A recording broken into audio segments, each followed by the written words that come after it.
Director of the Swami Vivekananda Cultural Center at the Consulate General of India in Durban, Dr. Chaitanya Prakash Yogi, Dr. Shobna Radhakrishna, Mr. Sipiwe Mchunu, Mr. Piyush Khandelwal, distinguished guests and online members. Namaskar and welcome to a very auspicious and important program, and that is remembering Mahatma Gandhi on his 73rd Martyrs Day.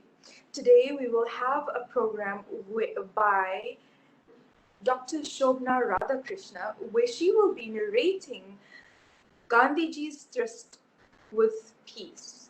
Just to give you a little insight on Dr. Shobna Radhakrishna, she is an eminent citizen to the Ministry of Rural Development, Government of India, and Chief Functionary of the Gandhian Forum for Good Corporate Governance, formed by the scope for public sector enterprises for promoting ethical business practices and organizational integrity. She has had the fortune of spending a part of her life in Gandhiji's Sevagram ashram in India. She is on a mission to reintroduce Gandhian economics for ethical excellence to new generation of business leaders by emphasizing on her ethics, values, transparency, probability, accountability, integrity in personal and professional lives through lectures since the past 2 decades. Mahatma Gandhiji's life and thoughts can guide people in any part of the world as it has the strength to inspire and bring about change. Her lecture gives us an insight into Mahatma Gandhi's life that may not be found in books but known only to people close to him. Today we welcome Dr. Shobna Radhakrishna for her narration.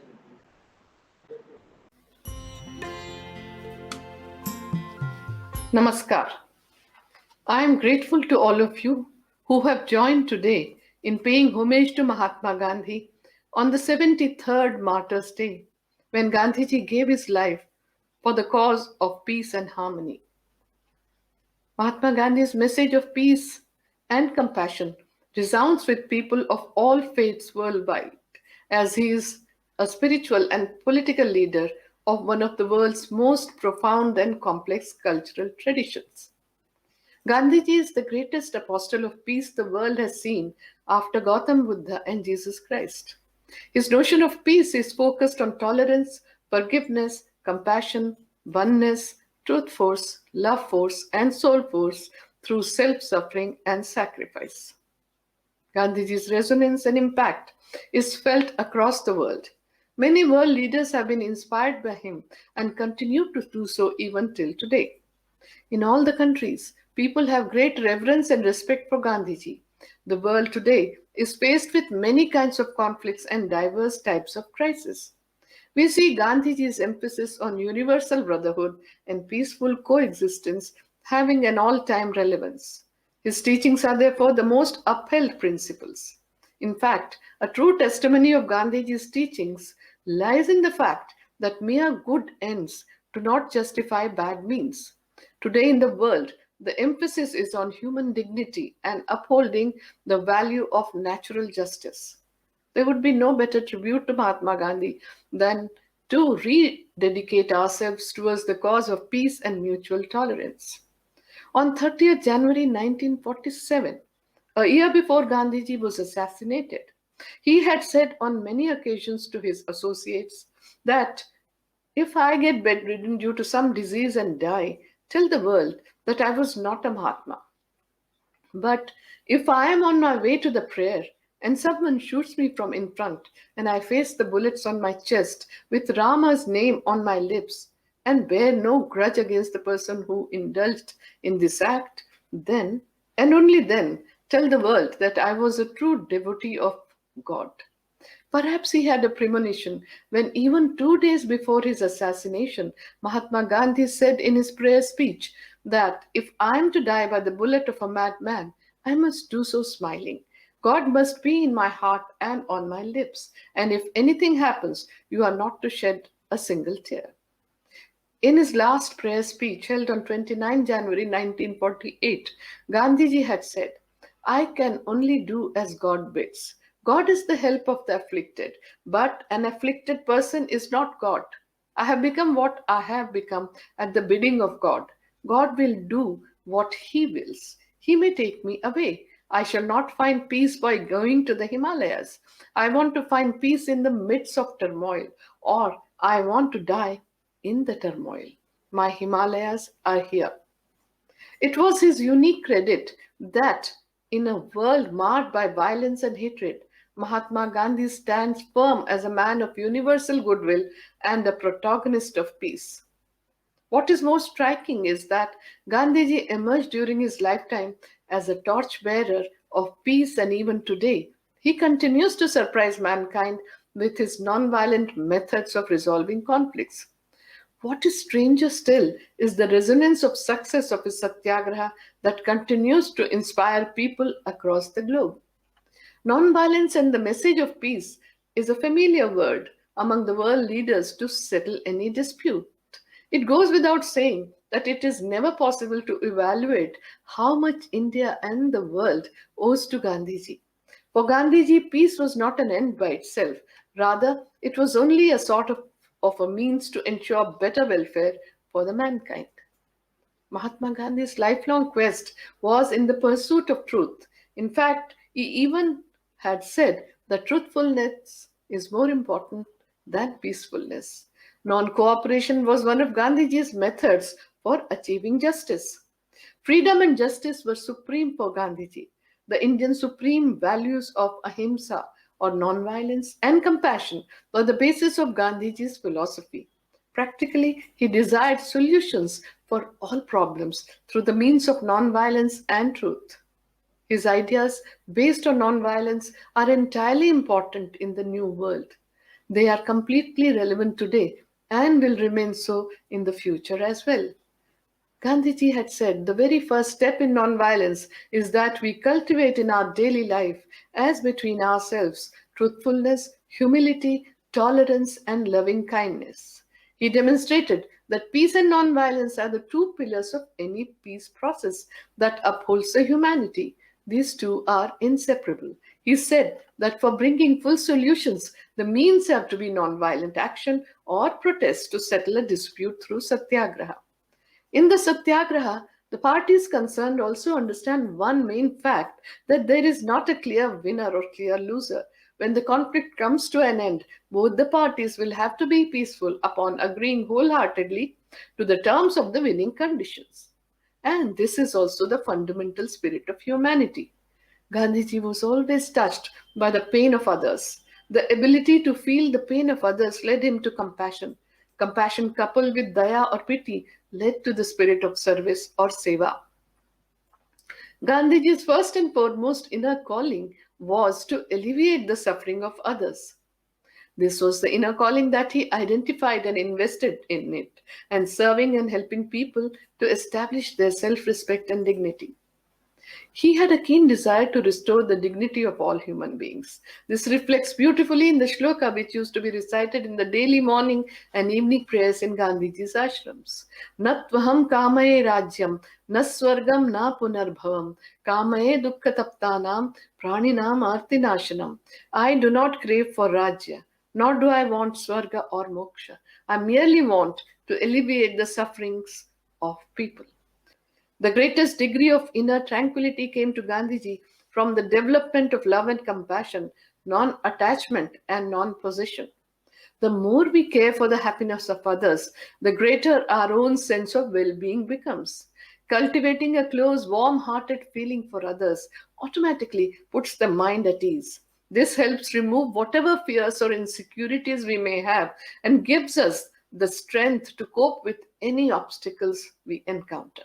It is the ultimate source of success in life. Gandhiji's example demonstrates that as long as we live in this world, we are bound to encounter challenges and problems. Even during any difficult circumstance, Gandhiji did not lose hope and become discouraged. He faced the challenges with the understanding that it was not just him who was undergoing difficulties, but everyone was undergoing suffering. This realistic perspective increased his determination and capacity to overcome troubles.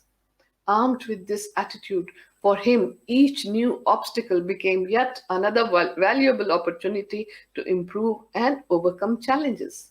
Gandhiji rose beyond his personal sorrows and joys and shared the happiness and sorrows of people. He became more compassionate and developed both genuine sympathy for others' suffering and the will to help remove their pain. As a result, his serenity and inner strength increased, as did his resolve. Gandhiji believed that the person who can control his emotions, his fears, his desires for revenge and violence will win every single time. Gandhiji challenged all people to develop their courage and compassion in their day to day life. In today's troubling times, the need to build a peaceful and inclusive society towards a more sustainable future is the pressing need. The values and ideals of Gandhiji are more important in today's context. Throughout his life, Gandhiji dedicated himself to the practice of truth, satyagraha, non-violence, compassion, and kindness. These principles, if embodied in our daily life, will help us address the pressing challenges the world is facing today. Although we may have differing views and ideals, the ability to understand and to live together is the only sustainable path for humanity. Gandhiji showed this through his trait of oneness with everyone and treating people with the utmost respect. He was certain that it was his duty to alleviate suffering. His heart was full of compassion and he took full responsibility for his actions. Gandhiji was extremely conscious of self respect but was willing to disregard personal insults in the interest of the community. He possessed limitless patience and discernment. He strove to lead a life of dignity, but at the same time, he was trying to cultivate the qualities of equality, simplicity, humanity, and to make these a part of his daily life. This endeavor to attain harmony and unity between the outside world and his inner life was a process that would continue all his life. In Gandhiji's personality, we see the true signs of inner strength in his compassion, which by nature is gentle, peaceful, and soft. But it is very powerful. He always remained humble and maintained a sincere attitude in facing challenges and worked resolutely towards a fair outcome. He expressed his views in public, in his speeches, and through his writings. In all the actions planned as strong countermeasures, he always told people to do it without anger or ill intent and asked them to recall their desire to practice compassion and assume responsibility for helping prevent the other person from suffering the consequences of his or her acts. Today, we have a unique opportunity to take the lead, open a new page in human history by learning from Gandhiji to address the global challenges. It is because our own human existence is so dependent on the help of others that our need for love and compassion lays at the very foundation of our existence. Therefore, we need a genuine sense of responsibility and a sincere concern for the welfare of others. Even after 7 decades have gone by since Gandhiji passed on, in every part of the world, his relevance is felt as strongly as ever before, and his visions and actions are of an enduring significance for all times and places. Gandhiji stands out as the champion not only of political democracy, but also of economic and spiritual democracy in today's world. Gandhiji believed that moral degeneration is the root cause of all evils, including conflicts. For Gandhiji, the principle of satyagraha, or non-violent resistance and civil disobedience, was by non-cooperation with evil through the moral values of love force, truth force, and soul force through self-sacrifice and suffering. His belief and actions that social change for establishing justice and dignity of humans is both less harmful and more sustainable when achieved by non-violent means stands the test of time. Mahatma Gandhi's environmental practices were based on conservation of natural resources, which were often misused and overused for the sake of development. Gandhiji had warned about the unsustainability on the global scale and had said that greed will be the main reason for the environmental degradation and the ecological crisis. He had predicted this a century ago. Equality for women within the society was a principle Gandhiji passionately believed in. His vision of Sarvodaya, The welfare of all becomes very relevant in the crisis of internally displaced people and migrants, and he may well have kept in mind the very basic unit of human organization, a village or a county, while talking about Gram Swaraj. Gandhiji, Gandhiji's life provides an excellent role model of the ways of spiritual development in his crusade to oppose the unjust system. The techniques he crafted, like Satyagraha, and the strategies he followed in his public life give us insights into how spirituality can be applied to improve human condition in today's world. The applications are not India specific but universal. Decades ago, stress was classified as epidemic of modern life. The Gandhian way of life is the best guide to practicing the coping mechanism that induces relaxation, calmness, inner peace, absence of anxiety, and remaining positive. The Gandhian principles of freedom from fear and care for all are a perfect prescription in these times of crisis. Gandhiji's emphasis on healthy lifestyle, positive thinking, prayer, meditation, chanting, and empowerment of self care and care for the community would make perfect sense in these times. 73 years after violence brought his life to an abrupt end, it is a life worth revisiting, for it carried in its chapters the mild but unassailable truth that peace is a positive force and that it can still move the human race away from darkness towards light. Mahatma Gandhi had declared, "Am I going to be silenced after my death? I will proclaim my faith even in death and speak from the grave." What was this faith that he wanted to proclaim from the grave? It was faith in truth that was God. It was faith in the goodness of all, as all are capable of truth. It was faith in the goodness of mankind. It was faith that despite the falls and upheavals, humanity would move towards goodness, because truth, that is God, is only interested in the welfare of its creation. I take this opportunity to thank the Indian Mission and the Indian Cultural Center for remembering Mahatma Gandhi on the Martyrs' Day. My special thanks are to all of you who have joined me online. I will end with the peace benediction in Sanskrit for the universal welfare, followed by Ramdhun. Om Sarve Bhavantu Sukhinah, Sarve Santu Niramayaha, Sarve Bhadrani Pashyantu, Ma Kaschid Dukha Bhag Bhavet. Om Shanti, Shanti, Shanti. Let all be happy. Let all be healthy. Let all experience auspiciousness. Let no one be overwhelmed by grief. Om, peace, peace, peace. सत्य के तू दे दिए प्राण मानवता के मेरु समान सत्य के तू दे दिए प्राण मानवता के मेरु समान रघुपति राघव राजा राम पतित पावन सीताराम रघुपति राघव राजा राम पतित पावन सीताराम ईश्वर अल्लाह तेरे नाम सबको सन्मति दे भगवान ईश्वर अल्लाह तेरे नाम सबको